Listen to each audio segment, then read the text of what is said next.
David Bay here for MuscoDevelopment.com. We are in Chicago for the 2016 IFBB Chicago Pro. This is the most casual interview you will see of the weekend. I'm here with Dallas McCarver, his trainer Matt Jansen. Dallas, you've had 10 months since last year's Olympia. We know you wanted to place a little bit higher at the Olympia, but for being a rookie, just coming off of your first pro win, your first pro show, not too bad of a placing, but 10 months is a lot of time when we're talking bodybuilding. So what have you been up to? Been working. Well, we see it on the forums, but we don't get a lot of mic time. I mean, honestly, we just at the Olympia, like you said, coulda, shoulda, woulda, whatever. But at the end of the day, I mean, if you show up undeniably good, you're going to be rewarded. In any event, whether it be judged or score rated or whatever. So, we sit down and we look at the pictures after the Olympia, and I think the good thing about me and Matt is we're probably harder on me and harder on ourselves than anybody else will ever be on me. So I sat down and I picked those pictures apart. I mean, head to toe, everything from my adductors to glute development, back, overall thickness. I mean, conditioning where we could have been better, where we could have been fuller, drier, whatever. I mean, whatever be the case. I'm not saying that was the case, but, just whatever could have been the case, we picked it apart. And, so we set out on a 10-month game plan, pretty much right after the Olympia. I think we decided we were going to do Chicago and do this show. And so we set out on a 10-month game plan to say, okay, well, if that's what we want to do, X, Y, and Z needs to get done, and we got 10 months to do it, so let's get to work. And, that's pretty much been my sole focus and sole drive for the last 10 months is bringing it into this show, bigger, better, leaner, whatever you want to say.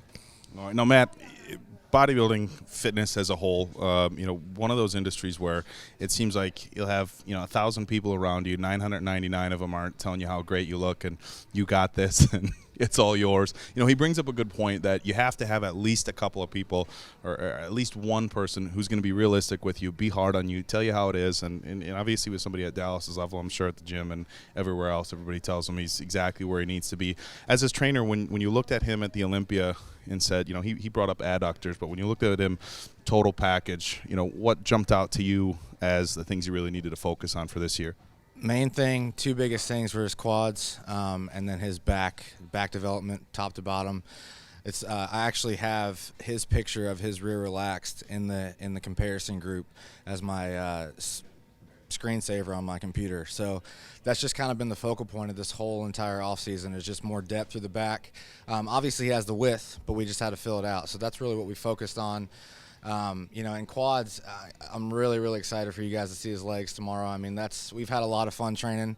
We've pushed each other hard, and his legs have responded really, really well to a lot of heavy weight. But one thing within that heavy weight is that we approach training kind of like an athlete would, throwing mechanics, things like that. So we're not just haphazardly going into the gym and just throwing a bunch of weight on and seeing what we could do. Like we hammer technique and we're both hammering each other on technique, making sure we're doing things the right way. Our rep execution's on point. So yes, is there some risk involved in what we're doing? Yeah. There always is going to be, whether you're doing cables or compound movements, but we try to, within those movements, be as safe and effective as possible. Now, you're moving some huge weight. I mean, that's one of the things. Obviously, the guys have been following along on your thread we have on the forums. We've seen you deadlifting over 800 pounds, repping out, 495 like it's nothing on the bench press. I guess there's two schools of thought when we talk about this sort of thing. A lot of guys will talk about longevity in the sport and say, he's gonna pull this or tear that or something crazy like that, and he's gonna be done before his career ever gets, into full speed ahead. But then on the flip side of it, there's people who, will take out somebody like Ronnie Coleman and say, the greatest of all time. That's what he was known for, is his ridiculously heavy lifts and stuff like that. I mean, when you're going into the gym, obviously progress is the main goal, and so moving heavy weight is key. I mean, do you worry about injury and tweaking stuff when you're doing stuff like 800-pound deadlifts? I mean, honestly, my thought process is pretty simple. Is if I can't do it right, I don't want to do it, and I guess that would be a lot of things in life, not just lifting. You know what I'm saying? Like, why do you want to half-ass something? But, yeah. Always whole ass. Yeah, the whole ass every time. But, the thing is if you watch me, say you're talking about squats or bench press, you watch me bench press 135, 225, all the way up. Say I start with 1 plate and I do 6 reps all the way up to 5 plates. Okay, you'll be pretty hard to find a difference in the rep with 1 plate and the rep with 5 plates when it comes to me, in my opinion.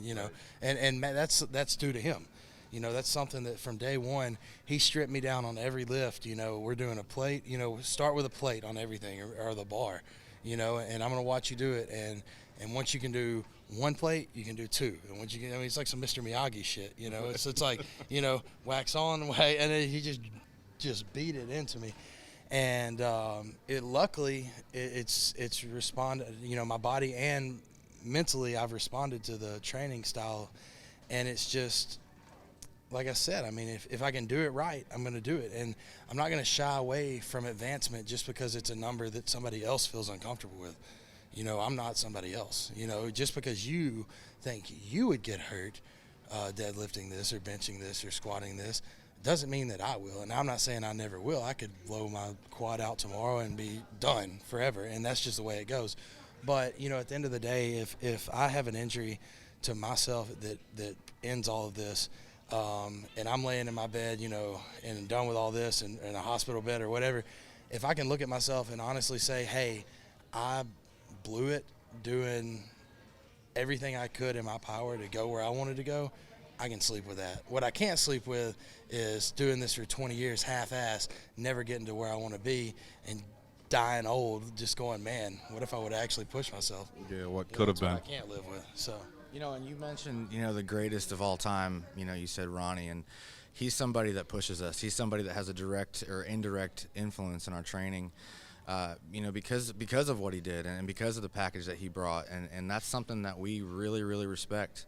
And the risk reward, is it there? Sure. But, I believe, and Dallas believes, if we're not risking, the reward's not going to be as great, and we're not above injuries. We're not.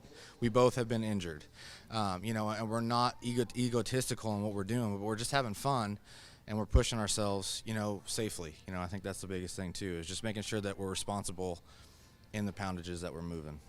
All right, now the last question is just about Dallas. Obviously, for a young kid, incredibly well-spoken. And we see a lot of that in the industry, but we also see a lot of guys that, for as much potential and as much talent as they have, don't seem to quite have it all together. Dallas seems to have it all together. Working with somebody like him, I see a lot of times in the industry you get coaches who are working with somebody, and unfortunately the person's not following what the coach says. So the coach is blaming it on them, or you get the athletes who are turning around and saying, well, my coach had me doing this. He seems like a very coachable guy, a very hard worker. I mean, how's the experience just working with somebody like Dallas been? It's been a blessing. I will say this over and over, but Dallas gave me a shot on the biggest stage that nobody else gave me, and I'm always going to be thankful and appreciative to him for that. But, that's something that I've talked about too. Like, it's never an issue of hard work, or it's never an issue of me questioning whether or not he's doing the right thing, because that's our communication is always on point. Even things where I tell him to go eat something and I don't give him strict guidelines, he'll come back to me and tell me exactly what he ate. So it's never an issue of, is he following? Is he doing this right? Is he doing that right? It's more so like, I know for a shadow of a doubt, even things that I don't touch on, he comes back to me and tells me, gives me feedback. So, it's been a blessing, and it shows in how he's responded and how he made progress. Like, everything he does is with a purpose and with, intent behind what he's doing. And, and I think that's going to be seen tomorrow. And also our communication as a team has grown. I love him like he's my own family and brother, and I think that's going to make a difference as well long term. And like Dallas said too, at the end of the day, the biggest thing to us is that we did everything we could to be the best tomorrow. And if that's not rewarded, then we can sleep with that, because we haven't left anything on the table. There's been nothing that we haven't done to be better than we were at the Olympia. All right. So, there's no, to add to what he's saying is people come in. I think people come into these shows with the wrong mentality. They come in and they're either defeated or they're victorious before the show even begins.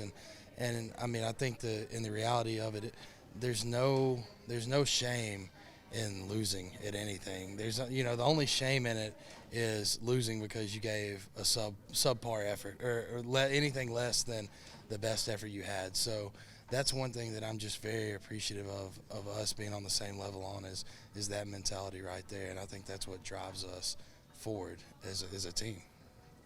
All right, well, we're going to find out how everything plays out tomorrow, guys. Remember, we have prejudging for the men's open, our women's bodybuilding, and our bikini tomorrow. We're going to have play-by-plays as you guys are used to. We got finals for the other divisions starting tonight at 4 o'clock. Finals tomorrow will be at 4 o'clock as well for the IFBB. Remember, those are all central times. But that's going to do it for us, guys. Matt's going to go train. Dallas is going to go nap. And we're going to see him back on stage tomorrow, hopefully get that win and see him on his way to the Olympia for 2016. But that's a wrap. So once again, Matt Jansen, Dallas McCarver from MuscularDevelopment.com. We are out.